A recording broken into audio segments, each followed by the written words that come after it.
Shalom. Puji Tuhan, kita boleh memasuki di minggu yang kedua di bulan September ini, melanjutkan di perikop minggu yang lalu, di mana bagaimana kita menjadi murid Kristus. Hari ini kita mau lebih dalam lagi untuk menjadi murid Kristus. Kalau boleh review sebentar, minggu yang lalu bagaimana kita menjadi murid Kristus, Bapak Ibu? Apa tahapannya? Satu.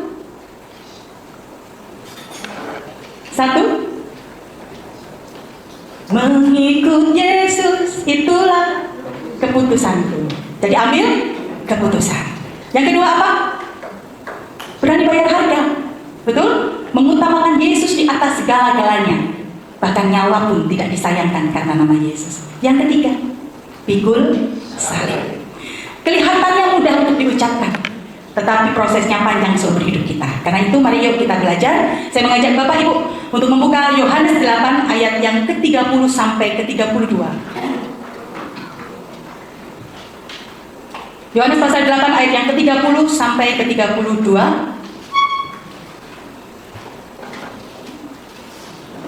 Kita akan membacanya bersama-sama, hanya 3 ayat. Sudah ketemu? Mari kita membacanya Bapak Ibu dalam perikop kebenaran yang memerdekakan. 2, 3. Setelah Yesus mengatakan semuanya itu, banyak orang percaya kepadanya. Maka katanya kepada orang-orang Yahudi yang percaya kepadanya, "Jikalau kamu tetap dalam firman-Ku, kamu benar-benar adalah murid-Ku, dan kamu akan mengetahui kebenaran, dan kebenaran itu akan memerdekakan kamu." Amin. Bapak Ibu yang dikasih Tuhan, diawali dengan kata statement setelah Yesus mengatakan semuanya itu. Apa yang dikatakan Tuhan Yesus? Kata setelah Yesus mengatakan semuanya itu apa, Bapak Ibu? Kalau kita pilih menarik ke belakang di pasal yang ke-7, di situ Yesus mengatakan apa? Bahwa Yesus bukan dari dunia ini. Lalu mundur lagi, Yesus adalah air sumber hidup. Mundur lagi, bagaimana Yesus menyaksikan dirinya, identitas dirinya, bahwa ajarannya adalah berasal dari Bapa dan dia diutus dari Bapa di surga. Yesus mengajarkan ini ketika dia berada di Yerusalem dalam perayaan Hari Raya Pondok Daun, merupakan salah satu dari 3 besar hari raya besar umat Yahudi yang dirayakan, yaitu Hari Raya Pondok Daun, dan pastinya ada banyak orang di situ. Dan suasananya saat itu, Bapak Ibu, di tengah-tengah perayaan sebenarnya mencekam. Kenapa mencekam? Mencekam bagi Tuhan Yesus, karena orang-orang Yahudi, ahli-ahli Taurat, orang-orang Farisi hendak membunuh Yesus. Tetapi Yesus di tengah-tengah hendak dibunuh, Yesus tetap mengajar yang namanya kebenaran. Dia menyatakan itu, dia berkhotbah dengan kuasa ilahi, sehingga apa akibatnya Bapak Ibu? Ayo kita baca selanjutnya. Setelah Yesus mengatakan semuanya itu, apa yang terjadi? Banyak orang percaya. Kok gak yakin? Sekali lagi, apa yang terjadi ketika Yesus mengatakan bahwa dia bukan dari dunia ini, bahwa dia adalah air sumber hidup, bahwa dia adalah roti hidup, bahwa kuasanya itu berasal dari Bapa, dia ajarannya itu dari Bapa yang mengutus dia. Apa yang terjadi? Banyak orang percaya kepadanya. Kata banyak orang percaya kepadanya ini informasi semua atau sebagian? Sebagian, tapi banyak. Berapa banyak itu? Relatif. Tetapi tidak semua. Kalau di situ di dalam perayaan itu ada hadir 1.000 orang, berarti nggak 1.000-1.000-nya percaya. Mungkin hanya 900, mungkin hanya 500, dan saya katakan banyak. Nah, kenapa ketika Yesus menyampaikan khotbah, menyampaikan kebenaran, menyampaikan sesuatu yang menyelamatkan, memberitakan keselamatan, responnya hanya sebagian orang, bukan semuanya? Kenapa? Apakah Yesus kurang berkuasa? Apakah Yesus kurang power? Apakah firman Tuhan itu tidak berkuasa untuk menyelamatkan semua orang? Membuat orang percaya? Ternyata percaya itu soal pilihan. Katakan sebelah kanan, kamu percaya itu pilihan. Gak percaya itu pilihan. Percaya itu soal pilihan.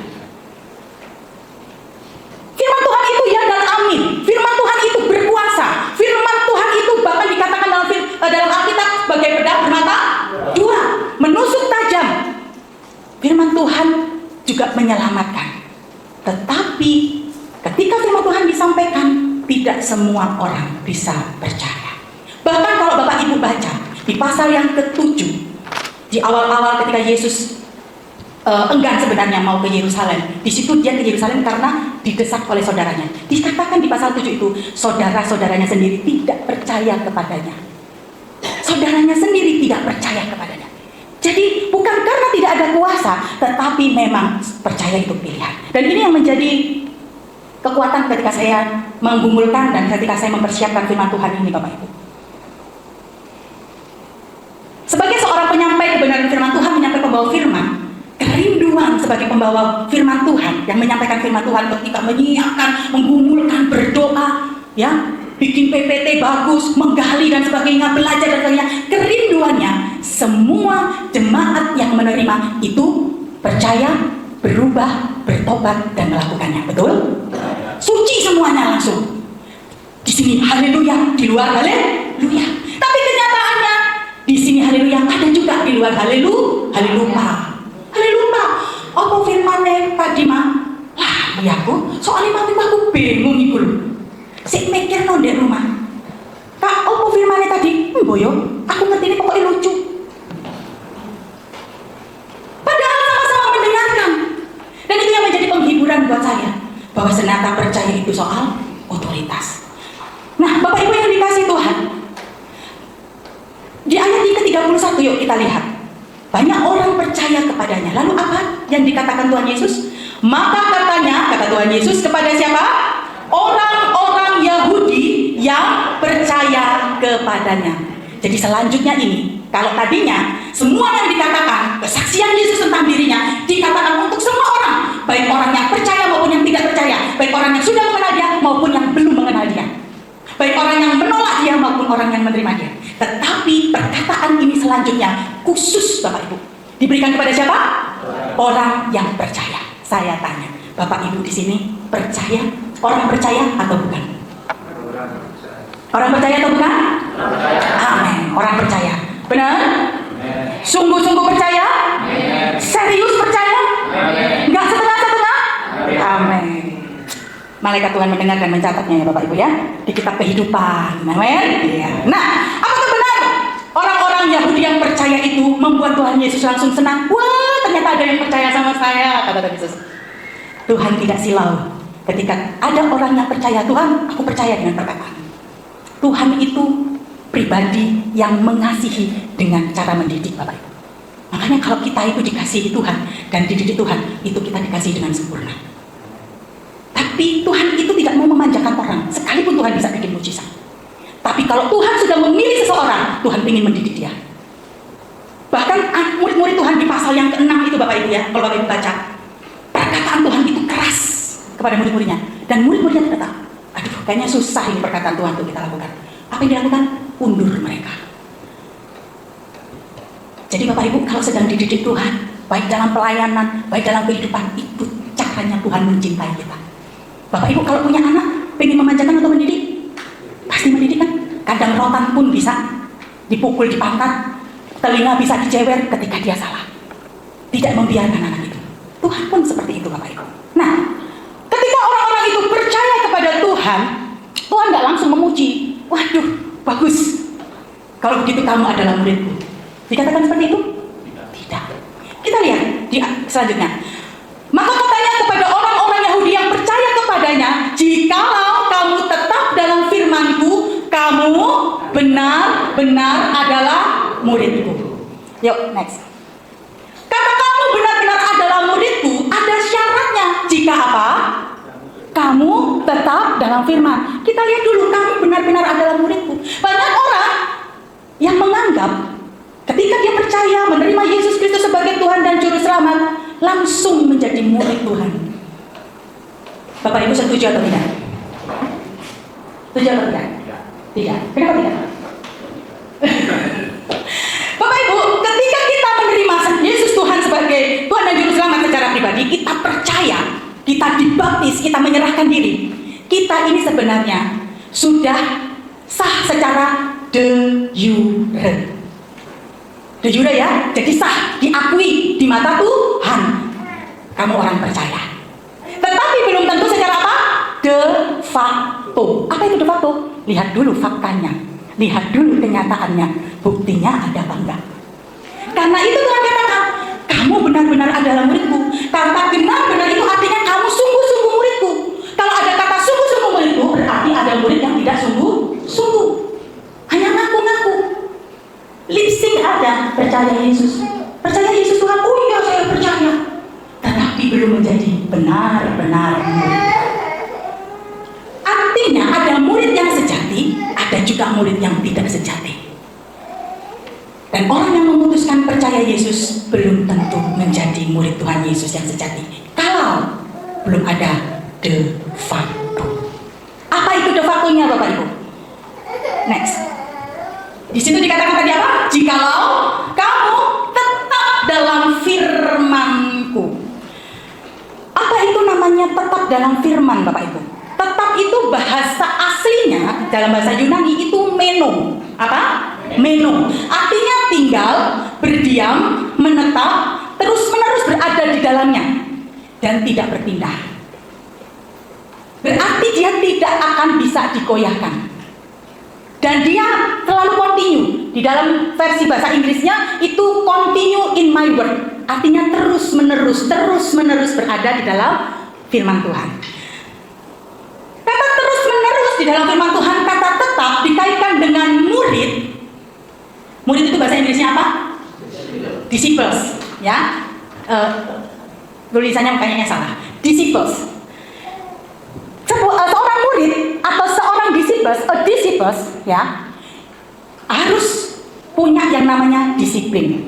Jadi kata disiplin itu menyerap kata disciples itu. Saya mau tanya, siapa yang sekolah di sini? Yang masih sekolah? Yang masih sekolah? Loh, ini semua sudah kerja? Atau sudah berumah tangga? Yang masih sekolah? Oke, saya mau tanya. Kalau masuk jam 7, kalian sudah ada di sekolah jam berapa? Hah? Jam 7 kurang. Jam 7 kurang ya? Oke. Kalau kalian ada di jam 7 lebih 2 menit, dikatakan disiplin atau enggak? Ya. Oke. Yang sekolah lagi, ada PR? PR itu wajib atau sunnah? Wajib. Hah? Lo yang jawab bagus Anda. Wajib apa sunnah? Wajib. Tapi PR itu selalu bisa dikerjakan atau kadang nggak bisa dikerjakan? Kadang nggak bisa. Benar ya? Kadang males. Kalau nggak kerjakan PR, bisa dapat nilai? Hah? Bisa E, gitu ya? Bisa E, artinya elek, gitu ya. Jadi kalau menjadi seorang murid itu ada nilainya, ada kualitasnya. Jangan terus bangga, oh aku percaya Yesus. Nilainya tiru. Sudah melakukan apa? Sudah disiplin atau belum? Disiplin apa Bapak Ibu? Ini loh, tetap di dalam firman Tuhan. Saya nggak usah pakai bahasa yang muluk-muluk. Tadinya saya mempersiapkan bahasa yang lebih ini ya, tapi yang sehari-hari aja. Sudahkah kita membaca firman Tuhan secara disiplin? Saya mau tanya, siapa di sini yang hari ini belum sarapan? Yang belum sarapan? Oh, 2. Oke. Lapar? Lapar? Oh, lapar. Hari ini sebelum ke gereja sudah baca firman Tuhan? Belum. Oh, belum. Lapar? Lapar? Enggak lapar. Siapa di sini yang sudah puasa dari kemarin? Siapa yang di sini dari kemarin belum baca Alkitab? Ada rasa bersalah? Ada rasa kurang? Duh, aku belum baca Alkitab. Ayo kita cek. Mana yang lebih penting? Membaca firman Tuhan. Firman Tuhan itu bisa disebut makanan rohani kan? Betul ya? Makanan rohani atau makanan jasmani? Kalau kita nggak makan makanan jasmani, puasa aja 2 hari, bingung nggak? Bingung. Lemes? Lemes. Pusing? Keringat dingin? Kalau nggak baca firman Tuhan, nggak makan makanan rohani, lemes nggak? Keringat dingin nggak? Padahal Bapak Ibu, gimana kita mau mengalahkan iblis? Iblis itu kalahnya cuma dengan apa? Firman Tuhan. Sedangkan kita nggak pernah baca firman Tuhan. Terus kita mau ngomong, kalahkan musuh dan melompat tembok. Jangan melompat tembok, musuh aja nggak kalah. Terus apa? Kemenangan terjadi di sini. Iblis ngomong, kemenangan apa? Kamu udah gak punya senjata. Senjatanya kok simpen rapi. Kamu mau nembak aku? Gak kena, tak serang terus kamu. Makanya orang yang gak pernah baca firman Tuhan, orang yang gak disiplin baca firman Tuhan, dia akan mengalami yang namanya kelemahan. Ayo cek. Adakah di hari-hari ini kita ngomong, aduh aku kok capek ya, rasanya kok gak damai, aduh kok aku rasanya gampang lelah, aku kok melayani Tuhan rasanya bosen ya. Dicek, kita sudah disiplin gak makan makanan rohani. Ketika Tuhan Yesus dicobai oleh iblis, Tuhan Yesus katakan apa? Manusia tidak hidup dari roti saja, tapi ini dipelesetkan sama orang-orang yang bertanggung jawab. Dari bakso, dari soto, dari sate ya. Tapi dari apa? Dari firman Tuhan. Dan firman Tuhan, ya Bapak Ibu kalau baca di pasal 6, ya di situ Tuhan katakan, aku ini roti hidup yang turun dari surga. Siapa yang pernah makan roti dari surga? Bangsa Israel. Ketika ada di padang gurun, enak nggak di padang gurun Bapak Ibu? Kenapa Tuhan kasih roti dari surga? Bisa nggak Tuhan kasih tiba-tiba ada roti? Tidak dari surga, maksudnya tumbuh dari tanah? Bisa. Tapi Tuhan memang berikan roti dari surga yang seharusnya nanti kita makan ketika kita nanti di surga, yaitu mana? Kenapa? Karena di pasal 6 kalau Bapak Ibu baca, akulah roti hidup, barang siapa yang makan aku, dia tidak akan lapar. Dia akan memperoleh hidup kekal. Dia akan memperoleh keselamatan. Padang gurun itu suasana yang gak enak. Tuhan tahu itu ketika menguji bangsa Israel. Karena cintanya Tuhan berikan roti dari surga, bukan roti dari tanah. Banyak orang yang bingung hanya berkat-berkat yang dari bumi saja, tapi lupa untuk mendapatkan berkat-berkat dari surga. Di mana berkat dari surga? Firman Tuhan. Ayo yang sudah baca firman Tuhan di sini, sudah merenungkan belum? Ada orang yang baca firman Tuhan, bilang sama saya, tapi saya kok nggak dapat apa-apa ya Bu Erlin? Saya tanya, sudah direnungkan belum? Sudah, benar. Yuk dicek. Mana yang banyak merenungkan harga naik atau merenungkan firman Tuhan? Mana yang banyak merenungkan pacarku ini selingkuh apa enggak daripada merenungkan firman Tuhan? Mana yang banyak direnungkan? Anakku nanti bisa sekolah apa enggak ya? Nanti kuliahnya bayarnya apa ya? Daripada merenungkan firman Tuhan. Kalau kita hanya sekedar membaca tanpa merenungkan, tanpa mengimani, tanpa menghidupi, maka yang timbul adalah sakit hati, kekecewaan, kebingungan, khawatir, takut. Padahal firman Tuhan jelas-jelas katakan, jangan takut, jangan khawatir. Firman Tuhan itu memberi sukacita, tetapi karena enggak direnungkan, cuma dibaca sepintas lalu, akhirnya timbul hal-hal yang itu. Apalagi enggak dibaca, apalagi bacanya cuma 1 minggu sekali. Sudah dibaca 1 minggu sekali, disita lagi, baca WA. Bagaimana bisa tetap dan menjadi murid sejati? Ketika sudah direnungkan, sudahkah kita melakukan? Semua sudah dipenuhi Roh Kudus? Amin. Ada di mana Roh Kudus? Ada di dalam hati kita. Kalau kita sadar ada Roh Kudus yang memimpin kita, ketika kita datang beribadah, kita rindu firman Tuhan itu bermanfaat buat kita. Saya ajak Bapak Ibu untuk membuka apa manfaat firman Tuhan. 2 Timotius 3 ayat 16 sampai 17. 2 Timotius 3 ayat 16 sampai 17. Ini adalah manfaat firman Tuhan. Ya. Sebenarnya banyak, tapi saya ambil ini. Saya membacakan 2 Timotius 3 ayat 16 sampai 17. Segala tulisan yang diilhamkan Allah memang bermanfaat untuk mengajar. Ketika Bapak Ibu sebelum datang beribadah, Bapak Ibu ketika bersaat teduh secara pribadi sama Tuhan, ketika baca firman Tuhan, sudahkah kita itu berdoanya, Tuhan, nanti ini saya mau ibadah, saya mau ke gereja, ajar saya. Ajar saya. Atau mungkin doanya begini, Tuhan, saya mau beribadah, tolong berkati saya, selesaikan hutang-hutang saya. Gak ada dalam firman Tuhan. Firman Tuhan itu bermanfaat untuk apa? Mengajar. Mengajar untuk apa? Kalau punya hutang, stop. Setelah itu diajar untuk menata layani berkat supaya tidak berhutang. Oh, keren loh, ada semua di firman Tuhan. Gimana caranya untuk bisa menata layani keuangan? Ada. Bapak Ibu yang sakit mau sembuh, ada, semuanya ada dalam firman Tuhan. yang pengen pinter, masa depannya berhasil, ada di dalam firman Tuhan. Kalau nggak percaya, baca mulai dari Kejadian sampai Wahyu.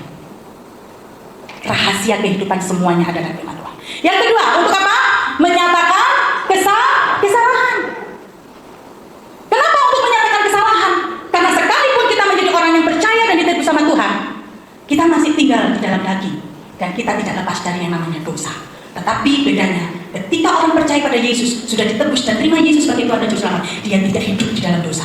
Dia bisa jatuh, dia bisa tersandung, tapi kemudian bangkit sadar kalau dia berdosa. Karena itu orang yang percaya di dalam Tuhan, orang yang benar-benar murid sejati, doanya begini: Tuhan, saya ini orang berdosa, nyatakan kesalahan saya di hadapan-Mu. Yang kedua, memperbaiki kelakuan Tuhan, kelakuan apa saya yang kurang di hadapan, supaya saya bisa sempurna. Untuk apa lagi? Mendidik orang dalam kebenaran. Itulah manfaat firman Tuhan. Sudahkah kita menerima ini semua? Gak ada yang namanya firman Tuhan itu bikin apa?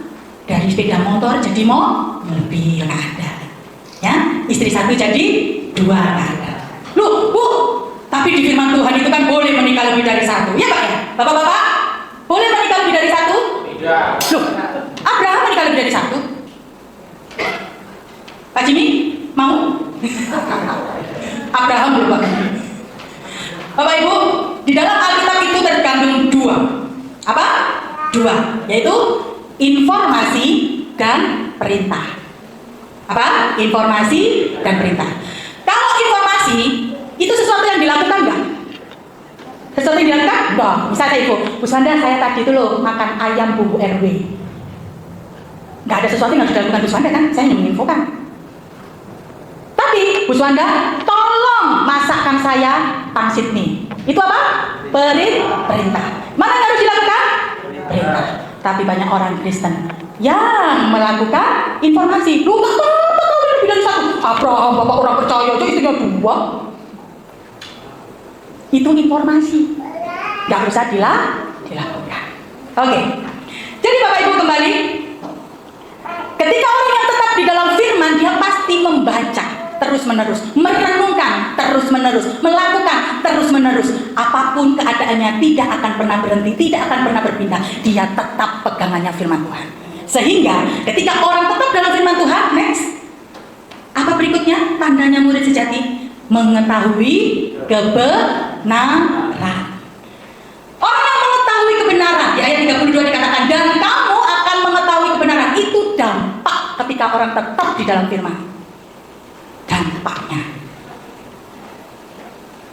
orang yang mengetahui kebenaran itu mempunyai iman. Katakan sama-sama apa? Iman. Katakan sebelah kiri kanan, ayo punyai iman. Punya iman? Benar? Iman sungguh? Iman siapa? Sapi. Yuk kita lihat iman. Apa itu iman? Ini tanda murid sejati yang mengetahui kebenaran. Itu dia berintegritas. Apa integritas? Melakukan segala sesuatunya itu yang terbaik. Itu integritas. Firman Tuhan sudah jelas katakan bahwa lakukanlah segala sesuatu seperti untuk, bukan untuk manusia. Itu orang yang berintegritas loh. Ada loh firman Tuhan. Mau jadi orang yang berintegritas, baca firman Tuhan. Keren kan? Ya, mulai sekarang ayo disiplin baca firman Tuhan ya Bapak Ibu ya, supaya kita nggak kelaparan, nggak lemas, nggak keringat dingin ketika menghadapi situasi apapun ya. Integritas, melakukan segala sesuatu untuk Tuhan, bukan untuk manusia. Kalau untuk Tuhan, Tuhan maunya itu yang perfect atau yang biasa? Hah? Perfect. Saya mau tanya, Pak Open punya karyawan? Kalau punya karyawan digaji apa enggak? Harapannya Pak Open dia bekerja seperti bagaimana? Yang sangat bagus. Kalau bisa nih Bapak ya, targetnya 10, dia melakukan berapa? 20. Wih, kalau pengusaha punya karyawan yang kayak gitu, mau diangkat jadi apa Pak? Bisa diangkat jadi direktur, benar nggak? Orang yang berintegritas itu gampang diperlukan.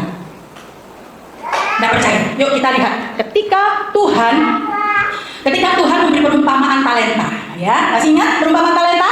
Oke, ada tuan yang pergi, ya, pergi jauh dan punya 3 orang pembantu, karyawan, ya. Karyawannya 3 orang diberi talenta. Orang pertama diberi berapa? 5 talenta. Orang kedua diberi berapa? 2 talenta. Orang ketiga diberi berapa? 1 talenta. Oke, sama-sama dikasih talenta, ya. Tugasnya apa? Mengembangkan.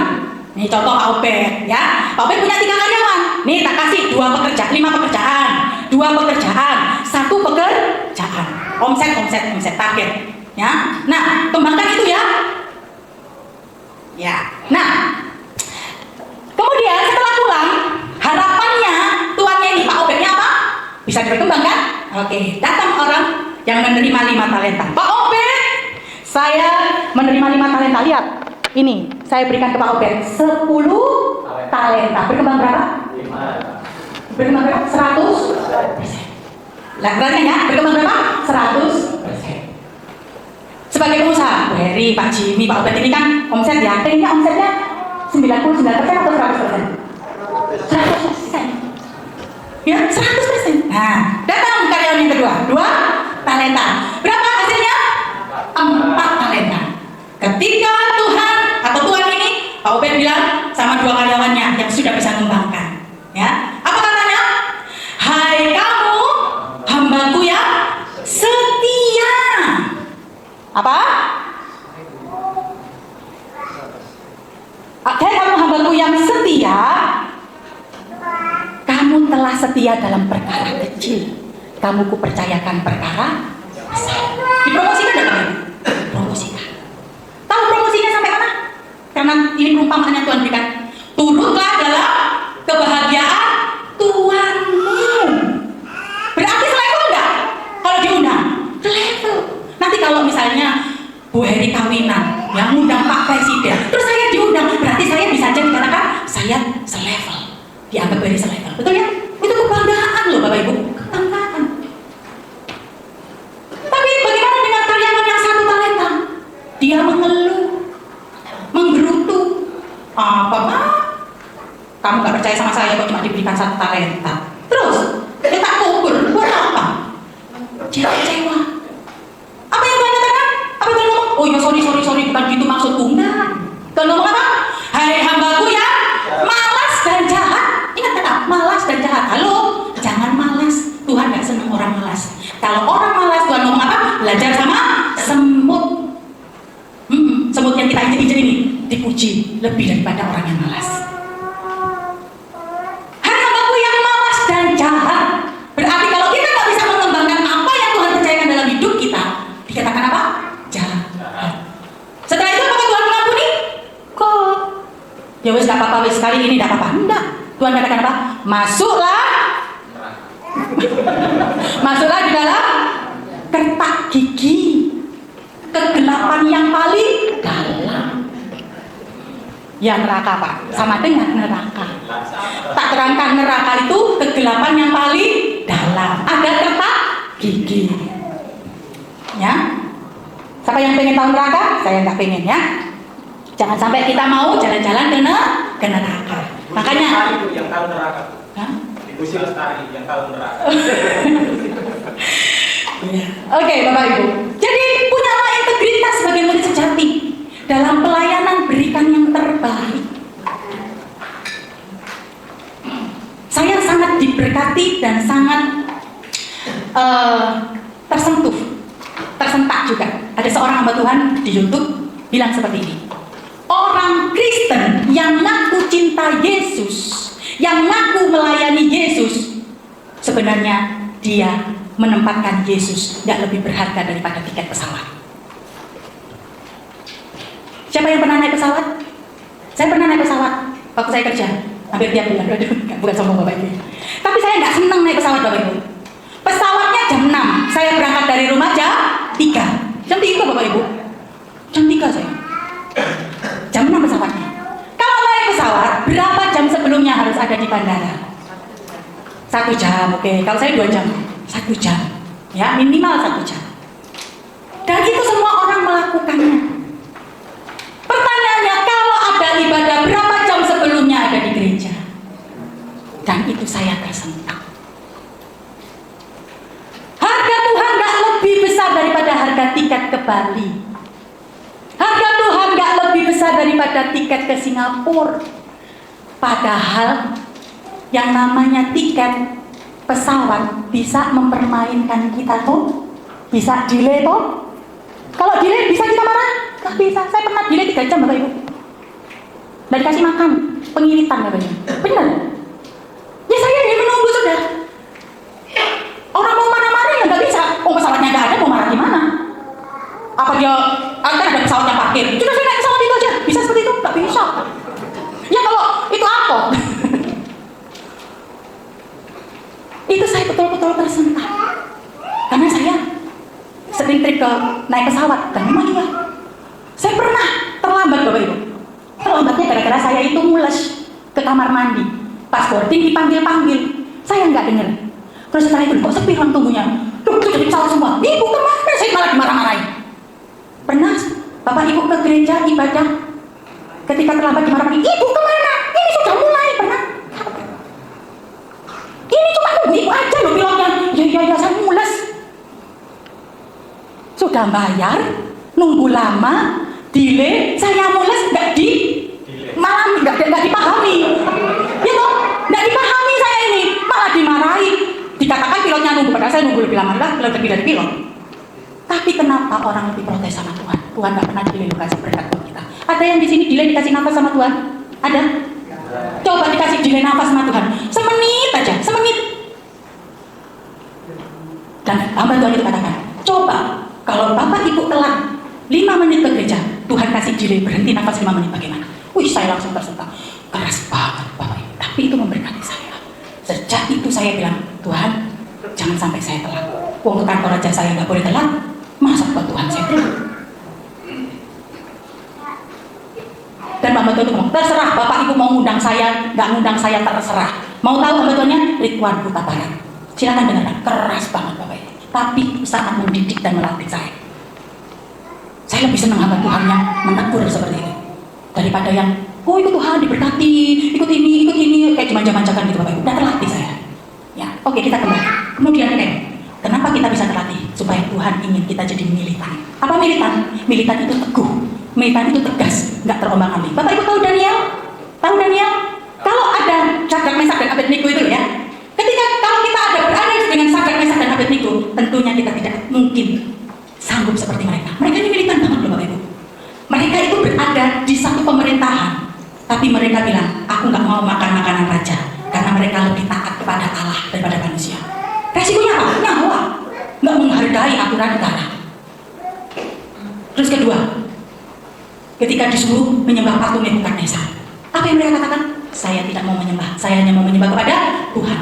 Orang yang militan itu lebih taat kepada Allah daripada manusia, lebih takut kepada Allah daripada manusia. Makanya kalau misalnya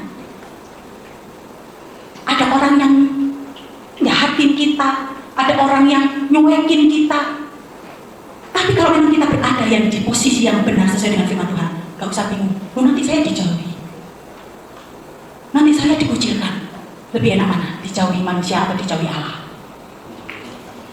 Dijauhi setan. Setan seneng loh kalau kita itu dekat sama manusia. Nah, orang yang militan itu nggak kompromi, nggak ada di abu-abu. Ada seorang bapak, dia ada istrinya mengadu seperti ini, Pak, aku nggak mau lagi ke persekutuan. Kenapa? Aku mau pindah gereja. Kenapa? Orangnya resek-resek. Aku malas sudah, aku mau pindah gereja, aku nggak mau lagi pelayanan. Ya wes, mana yang membuatmu nyaman? Ya wes, kalau mau pindah gereja. Ini orangnya nggak militan Bapak Ibu. Lebih takut kepada istri daripada takut kepada Allah. Harusnya dididik, disembuhkan, dipulihkan. Orang yang militan itu berani menentang ketidakbenaran sekalipun ambil resiko, seperti Sadrak, Mesak dan Abednego. Saya percaya Tuhan akan tolong saya, tapi sekalipun Tuhan tidak tolong saya tetap akan mengikuti Dia. Saya tetap tidak akan menyembah patung. Ketika berada di dapur perapian, monggo silahkan masukkan saya. Minimal kan mati kan, kata Sadrak, Mesak dan Abednego. Kalau mati terus kemana? Ketemu Tuhan. Mereka nggak takut yang namanya kematian jasmani, karena mereka tahu bahwa rohani mereka sudah diselamatkan. Semua kita ini pasti mengalami kematian jasmani, tapi hanya orang-orang yang militan yang tidak mengalami kematian rohani. Amin. Berikutnya aktualisasi. Orang yang mengetahui kebenaran, next, Kak Yohanes, pasti, kebanyakan ya, pasti akan memberitakan firman itu, melakukan firman itu, bukan hanya sekedar mendengar. Orang yang mendengar saja, dia belum dikatakan mengetahui kebenaran, karena dia tidak mempraktekkan. Karena yang Tuhan inginkan dan Tuhan suka itu menjadi pelaku firman. Karena orang yang melakukan firman pasti mendengarkan. Tapi kalau hanya sekedar mendengarkan dan tidak melakukan, bukan murid sejati. Yang keempat, nalar. Apa itu nalar? Pikiran. Roma 12 ayat 2 mengatakan, janganlah kamu menjadi serupa dengan dunia ini, tetapi apa? Berubahlah oleh pembaharuan budimu. Supaya apa? Kamu bisa mengetahui, membedakan mana kehendak Allah dan mana yang bukan. Tuhan mau murid sejati itu pakai pikirannya untuk bisa membedakan, oh ini ajaran yang benar, ini ajaran salah, ini yang sesat, ini yang nggak benar. Dasarnya itu tadi, karena tetap dalam firman Tuhan. Makanya orang yang suka terombang-ambing oleh ajaran-ajaran sesat, karena dia nggak tetap dalam firman Tuhan. Saya mau tanya, beberapa hari ini Bapak Ibu, telapak tangan saya ini gatal. Artinya apa? Hah? Hah? Oleh gue, ada nggak dalam firman Tuhan? Terus saya pernah Bapak Ibu, waktu belum menikah, saya pernah mimpi digigit ular. Artinya apa? Aku jodoh. Tapi waktu itu Pak Teguh udah datang. Bapak Ibu, banyak orang yang lebih percaya pakai nalarnya dengan ajaran-ajaran dunia. Makanya walaupun ada burung di atas ini ya, ada mau mimpi digigit ular, digigit singa, digigit kecoa, itu nggak ada artinya. Mimpi ya sudah mimpi. Tapi yang ada artinya adalah kebenaran firman. Jadi kalau orang bilang, loh, nek pindah rumah kudu selamatan, kudu pasang ini. Saya pernah Bapak Ibu, saat saya bangun rumah itu, mama saya tuh bilang gini, Lilin, kamu punya, maaf ya, celana dalam, sehingga elek. Buat apa? Tak lempar mau lukun, ben selalu. Saya langsung marah Bapak Ibu, buan, gitu. Saya marah betul. Apa buan? Udah dilempar tuh, celana dalam, mama ngisi-ngisi. Ya, jangan kayak gitu ya. Orang-orang yang daerah-daerah yang sudah mau menikah, nggak usah pakai mahar-maharan ya, adanya maharani aja ya. Ya, nggak mahar juga, yang penting menikahnya diberkati Tuhan. Ya, kayak Kak Reti itu kan sampai berapa kuda Kak Reti? Berapa kuda? 15 kuda ya. Tapi nggak utang kan Pak Kak Reti ya? Nggak utang ya? Hah? Wah, itu. Pikiran kan jadi Bapak Ibu? Pikiran, pakai coba nalar, nggak usah utang. Ya, nggak usah utang. Gini sebenarnya, dibalik aja. Nikah dulu, nanti kudanya tak belikan pada saat setelah nikah. Kalau eling. Oke Bapak Ibu, pakailah nalar dengan dibaharui oleh firman Tuhan. Yang ketiga, murid yang sejati pasti mengalami kemerdekaan. Ya, merdeka itu bebas. Jadi memerdekakan itu berarti membuat bebas. Siapa yang bisa membuat bebas? Yaitu Tuhan sendiri. Bebas dari apa? Dikatakan di ayat yang ke-34 dari pasal 8 tadi, bahwa setiap orang yang berbuat dosa adalah hamba dosa. Hati-hati, ini ngeri sekali, ngeri. Setiap orang yang berbuat dosa. Sepanjang hari ini tadi, dari pagi kita sudah berbuat dosa enggak? Dalam ibadah ini kita sudah berbuat dosa enggak? Berarti kita itu hamba dosa. Roma 6 ayat 16 katakan, orang yang menyerahkan dirinya kepada seseorang ya sebagai hamba itu harus mentaatinya. Kamu adalah hamba orang itu dan kamu harus taat. Misalnya begini, Bu Swanda mempekerjakan saya, Bu Swanda sudah membeli saya, berarti saya hambanya Bu Swanda, ya kan? Berarti saya harus nurut sama Bu Swanda. Boleh nggak saya nurut sama Bu Yono? Nggak boleh, karena saya miliknya. Jadi kalau orang nurut sama dosa, dia miliknya siapa? Bapak dari segala dosa itu siapa? Iblis. Jadi iblis itu harus ditakuti, bukan ketika ada pintu tiba-tiba terbuka, kriek, terus ada angin sepoi, terus ada suara enggak. Dosa itu sangat dekat dengan kita ketika kita melawan Tuhan. Kita berbuat dosa dan kita jadi hamba karena kita mentaatinya. Anak-anak harus mentaati orang tua, tapi orang tua aku kayak gitu, aku nggak mau taat, itu sudah jadi hamba dosa. Tuhan katakan berdoalah senantiasa, tapi nggak berdoa, sudah jadi hamba dosa. Karena itu Yesus katakan bahwa hanya anak saja yang bisa memerdekakan kamu. Dan ketika anak memerdekakan kamu, kamu benar-benar merdeka. Di ayat 36. Artinya apa? Ketika kita benar-benar sudah percaya Yesus, ditebus dengan darah Kristus, kita dimerdekakan. Hati-hati dengan pernyataan merdeka dan bebas. Oh, saya kan sudah selamat, saya percaya Yesus, jadi saya bebas melakukan apa saja. Saya bebas nyontek, saya bebas nyuri, saya bebas gosip. Enggak. Kebebasan itu tetap ada apa? Mentaati tuannya. Ketika kita sudah ditebus Tuhan, dibayar Tuhan dengan mahal, berarti kita mentaati Tuhan kita siapa? Tuhan. Jadi merdeka itu orang yang sudah merdeka dari dosa tidak akan melakukan dosa sekalipun ada kesempatan. Kita lihat gambar berikutnya. Nah, siapa tahu ini? Siapa tahu ini? Ini apa? Babi. Enak ya babi ya? Enak. Apalagi babi tore. Babi, saya mandiin. Bersih ya? Saya kasih parfum. Wangi ya? Saya kasih pita. Saya kasih baju. Saya kasih kalung. Lucu nggak?